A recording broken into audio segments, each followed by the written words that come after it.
Hi, welcome to episode 44. Thank you so much for joining us again. And today, Eve, where do we find ourselves? Well, today we're not going to get much action, but it's going to okay. be mostly teachings. Okay. Yes, this is what we are doing today. Yeah. Mhm.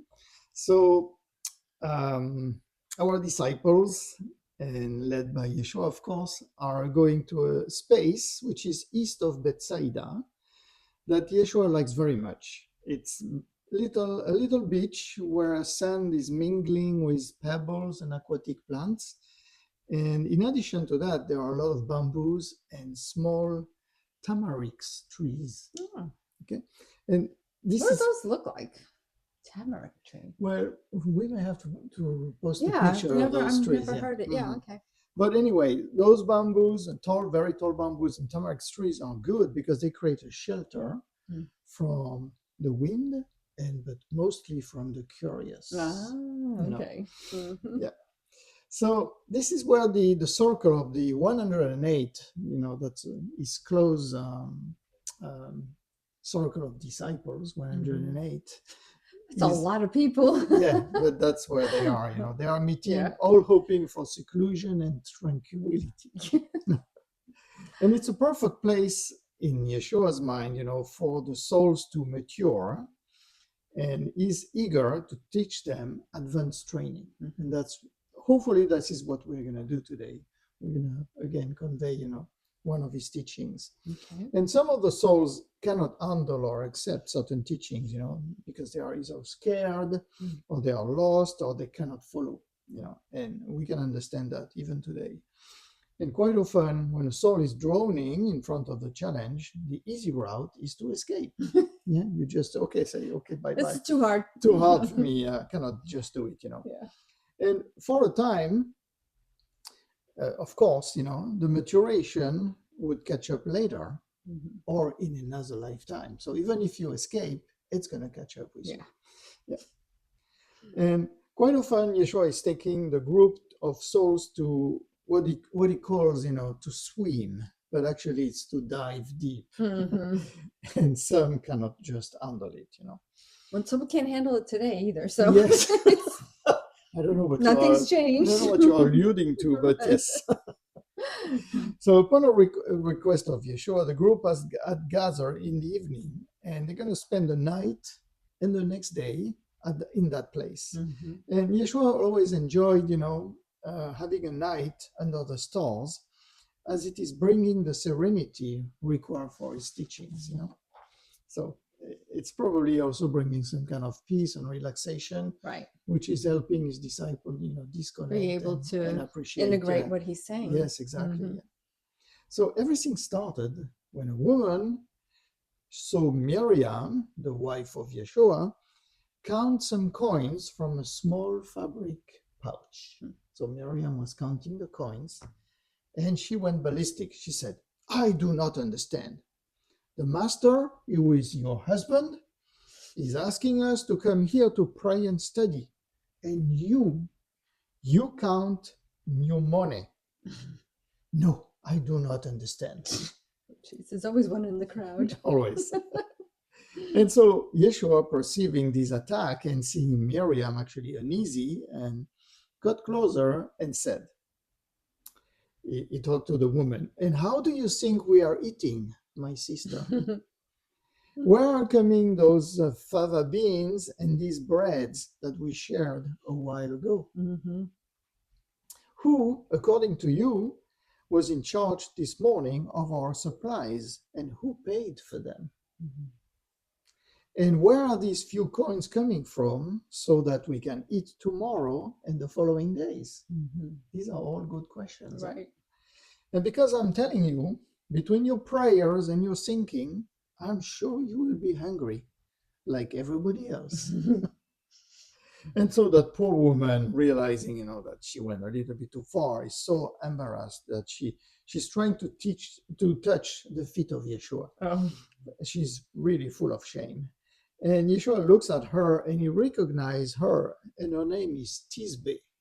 I don't know if she's part of the scriptures or not, but she was one of the first women actually to join the group and she was very proud of that status, Mm. you know. But she had some difficulties controlling her remarks, and that hasn't changed. And Tisbe, seeing Yeshua so close, is entering a state of almost panic. You know, she's really freaking out. And Yeshua is observing her soul, the soul of Tisbe, and he sees her as a child playing with stones with other kids. And he realized that she has not matured much from the time that she was a kid. And he goes, "Do not be ashamed, Tisbe. Everybody's here to learn and unlearn." Mm-hmm. Okay. Yeah, unlearning. That's the biggest. Unlearning, yes. Yeah. That's the most difficult Mm-hmm. for the majority of people, Mm-hmm. right? So it was time to start the teachings. You know, I mean, I guess the whole crowd had been primed Yeah. with that little Yeah. argument. Mhm. And the teaching is going to start with a story. And there was an old farmer and his wife who had two sons. Their land was fertile and was giving them grain and fruits in abundance and without much effort, which is nice thing too. For them, this was normal, and they were good human beings. So they found it normal that, you know, in retrospect, the land was giving them everything they needed easily. Seeing that, one of the sons said one day, "Everything is fine here, and I'm going to dedicate my life thanking the Eternal for his generosity." Who worries about this here? My task is to pray to make sure everything goes well. So it's almost like he's sacrificing himself. Right. The second son, hearing his brother, said, "But who is going to organize the seedings and the harvests here? Who will decide how much we have to store and how many jars of wine can be drunk? Do I have to do everything alone here?" You see? Yeah. If my brother has decided to contemplate the eternal in the sky all day long, what should I think about my destiny? So the father. Oh my gosh. The conversation. Yeah. It could be today conversation. It could too. be. Yeah. It could be, literally, yeah. So the father, hearing his two sons, said, "You're right, my son. The eternal does not preclude anybody from taking care of human business, because the bread is necessary to life so that we can honor God. You have to be able to live so that you can return the graces to God." But at that point, the wife is intervening in the discussions. Oh boy. And she goes, "All three of you are wrong. Why do you have to choose and judge? Why do you have to leave or stay? Finally, why the sky or the earth? Everything must be united." And she's so right. "When I make the bread, I'm not simply calling the flour, the yeast, the water, and the heat of the oven. With every one of my acts, I am sending prayers to the Eternal. And he received them as he lives in my heart, as surely as the dough lives in my hands." Oh. This is why the bread is good. That's right. That's right. Don't ever cook when you're mad. Yes. Not a good thing. And this is the miracle of doing good food. That's right. And then she goes on, "Thus, do not separate what must remain united, because nothing is conflicting when it is done with love." So Yeshua is going to remain silent after telling that story to let its wisdom sink in the hearts of his disciples. And at one point, only the small waves and the songs of the night insects and frogs can be heard. You know, everybody is digesting and meditating. And Yeshua continues, he says, "Thus, my friends, understand that in the realms of the souls, no act, no gesture, no role is greater than another, and that the prayer is only one way to offer the life. It is not the only way." Yeah. In fact, A prayer has no weight, no effect, if it is not mingled with each one of your acts. That's right. This is They're something just to think about, empty right? words, Yeah, right? it's just empty words. It's almost a waste of time. Right. When you remove the stones from a field, know that you can also clean up your heart at the same speed than your field, if you invite what is good in your heart.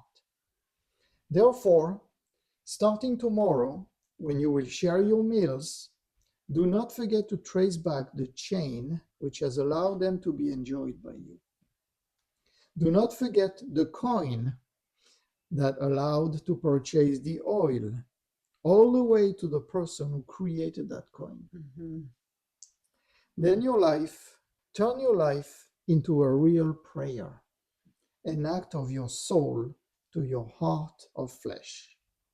Then you will enter in Awon, in God. So Yeshua wants his disciples to think about three things, What is the source of their living?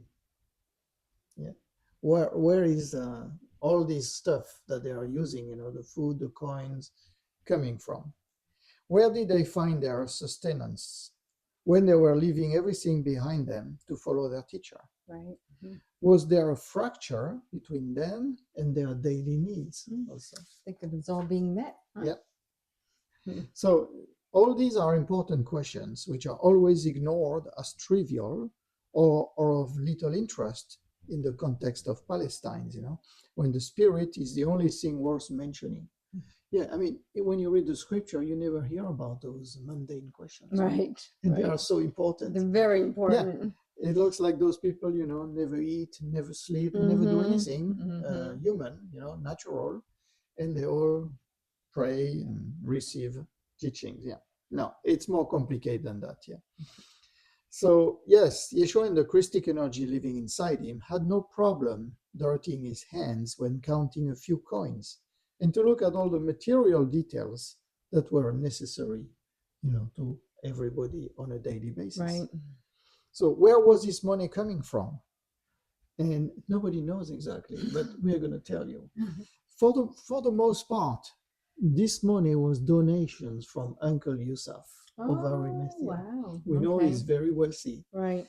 And he had taken, a personal mission in feeding Yeshua and his disciples all the time it would take for them. Wow. Yeah. There was a dispensation there, huh? Yeah, right. Yeah. So, but nobody mentioned that. Yeah. Right. So here is why Yeshua was always trying to reconcile everything, within the human nature. Quite a different approach from the church, the monks, or certain yogis who are isolating themselves in the mountains and doing nothing else than praying. Right. Which, I mean, that's necessary too. It is necessary. We need people to be holding that space too. Right. Yeah. But I think you can hold that space while also being active and being creative in the the 3D world. Yeah. Well, yeah. Okay. Maybe it's just having a different perspective. They don't need much either. Yeah. Right. They don't need They much. really don't need much. Yeah, So they that's don't need right. a full-time job. Right. So that night, after telling a story, Yeshua actually sits next to his beloved Miriam and he helps her count the money they had in their pouch so that everybody else can see him touching the coins and counting the money. And at one point, he takes a coin between his fingers, and he makes it glitter with a firelight. And he says to them, look, this is in fact much more than a coin. Why is that? Because the primordial matter lives in it as solemnly as in anything else. And when I say anything else, I'm even thinking about these relics, which are in the holy of all the temples. So I think we need to maybe pause on that, but realize that what he's saying is that that coin made of silver or whatever metal it was made of, for him is as important as the bone or the skull of any saint, or any important person. Any kind of relics. Which has been, kept in those places. Yeah. Where I lived in the distant lands, India, they call this matter Prakriti. Oh. Okay? Mhm. It is said that it is the foundation and the primordial form of everything which has been manifested. It is also said that this matter breathes, expands, and contracts. They also say that all we express is made of that matter, and that it is the material used to build the dream that we think is life. That is why what you think is bad, impure, or tasteless is in fact as noble, respectable, and friendly than anything else. The essence of the sacred, my friends, is in fact in the vision and the comprehension that comes from that vision. The sacred is the acknowledgement of the divine in the smallest particle of life, moving or not, that crosses your path. And at that point, I think Yeshua wants all this teaching to sink into the minds of his disciples, and he throws a handful of fragrant herbs in the fire, and he does that quite often. I mean, it has two purposes. First of all, it creates little sparks, Yeah. and then it brings a very nice fragrance, around nice calming. calming fragrance around the people, for the people who are sitting around the fire. Yeah. And with Miriam, they're going to both leave the group to find a little bit of intimacy among the bamboos, And both of them are watching the seas of stars in the sky. And it is an invitation to, to more vast horizons. I mean, when anybody looks at the space, and the infinity of our galaxy and everything else, you wonder, okay, are we just limited? Is it just us? Gosh, I hope not. I hope not. It would be such a waste. It'd be so boring. Yeah. And at that point, Miriam goes, Rabboni, Master, will you teach me more than the others since I am your wife? She's like Lazarus. No, what's his name? Oh, yeah, Eleazar. I'm your best friend. Yeah. I know more. Yeah. And Yeshua responds, I will teach you all the way into the fibers of your flesh. However, you must understand this. Well, what I can teach you is one thing, but what you can and must leave will always be a much grander lesson. And then he adds something very important. He says, do not leave through me.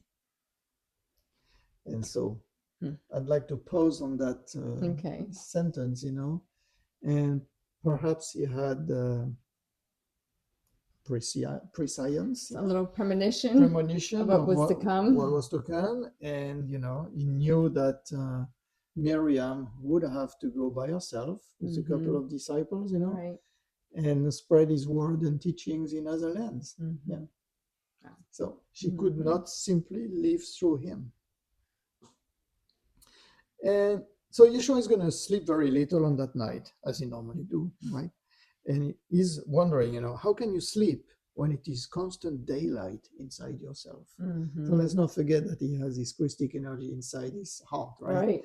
Which is literally turning his body into a lighthouse. Talking about that, there was something I wanted to say too. Everybody has an aura around the body, right? Right.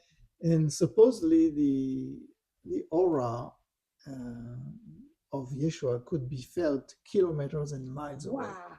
Yeah. Oh, amazing. Yeah, that's huge. So in the morning, he's going to awaken his disciples with one prayer and a small breakfast made of flatbreads, some dates, and an herb tea that Miriam, the mother, did for the group. And then they do their ablutions, quickly done in the lake. They clean up and everything. And after gathering all his disciples, Yeshua looks at each one of them slowly, one after the other. So, probably to motivate them and to make them feel that it is important. Right. He's spending enough time, few seconds or maybe half a minute on each one of them. Right.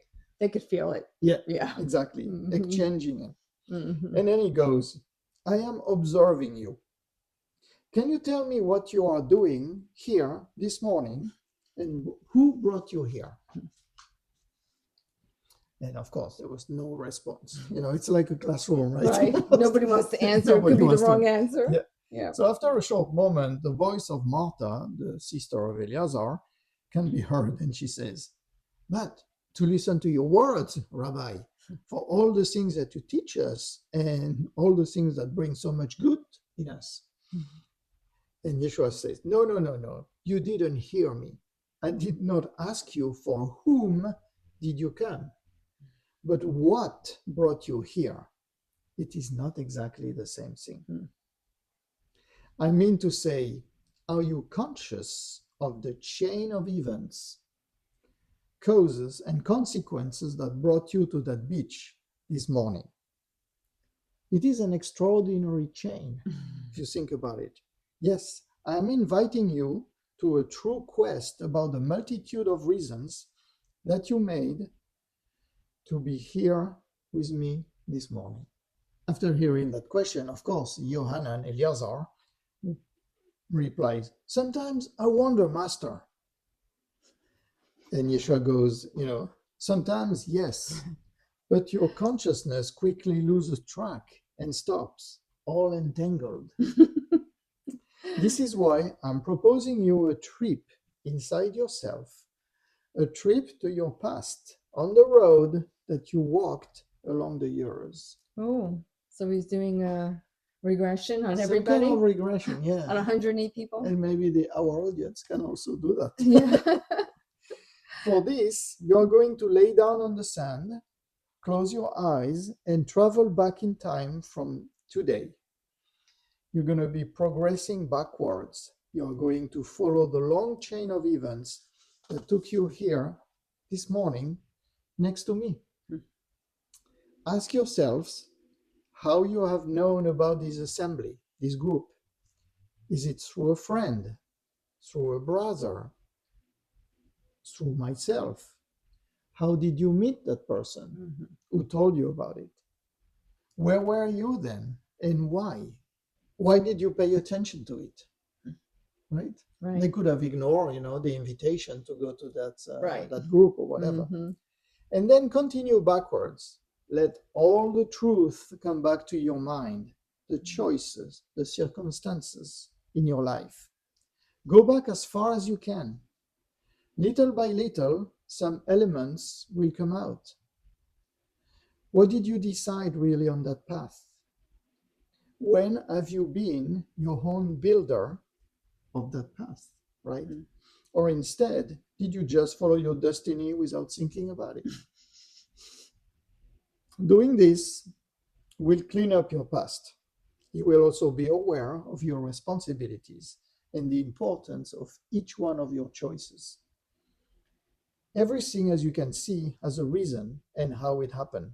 Everything, every event has its own matrix.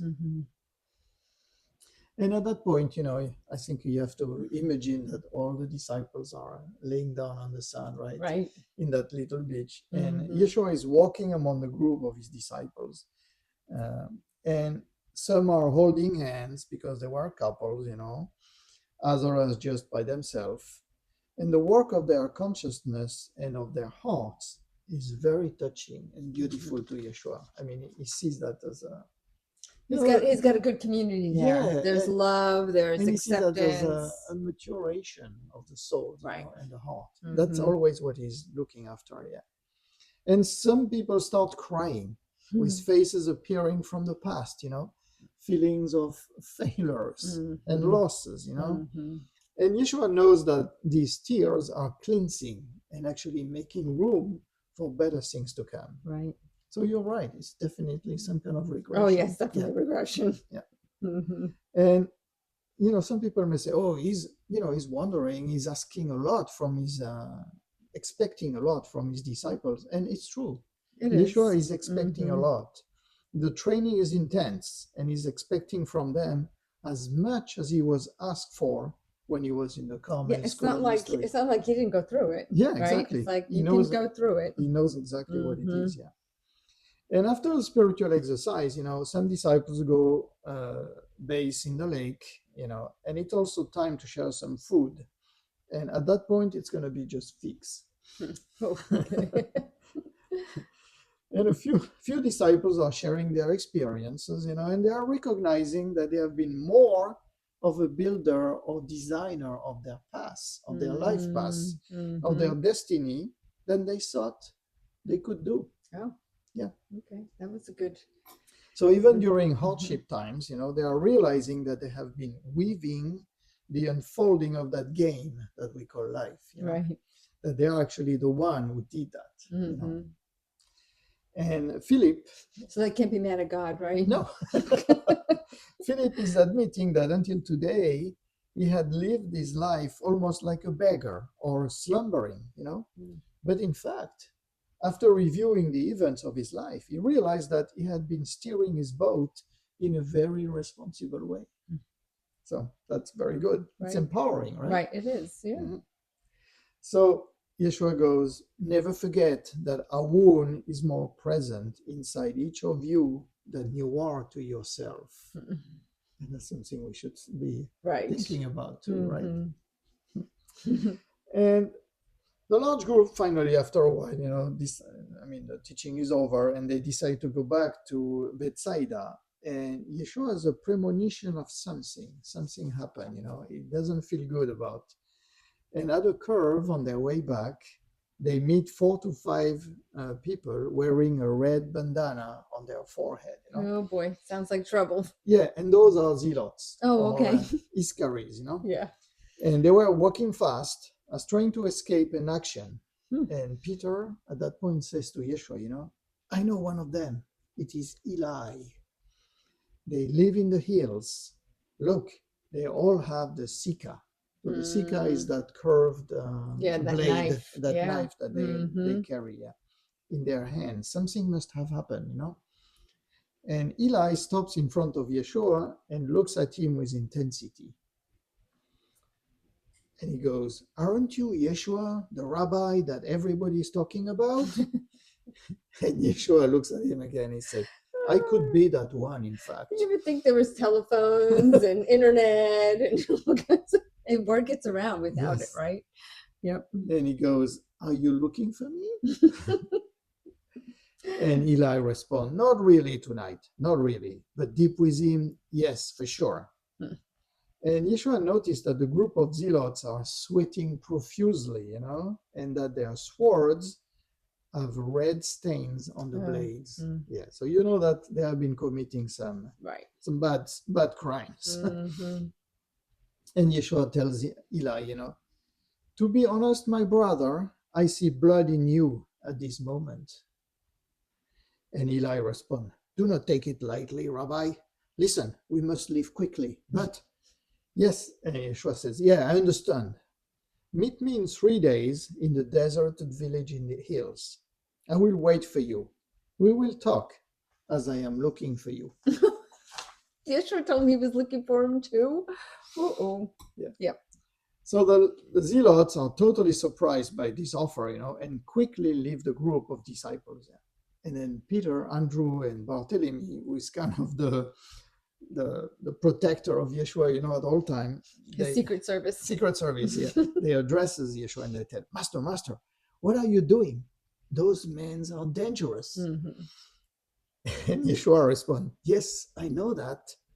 But if I want to meet them, it is because I am dangerous too. But they have no idea about it. Oh my gosh, that was good. That was good. Yeah, it's very interesting, right? I mean, we missed all of that in the Bible. Oh, yeah. All these teachings, all the things that, would have served us all well, and if he ever decided to come back, he'd be like, oh, I had good disciples. Yes. Everybody paid attention in class. Well, they decided to expurge it, make it more palatable and more controlling and tasteless. Yeah, it's unfortunate. But I'm glad we have these. Yep. It's nice to get that insight. So in the next episode, we're going to actually see Yeshua meeting Eli. Oh, okay. And see how, what they expect from him and what he expects from them too. Okay. That'll be interesting. And I hope you all tune back in. And thank you so much. And we'll see you next time.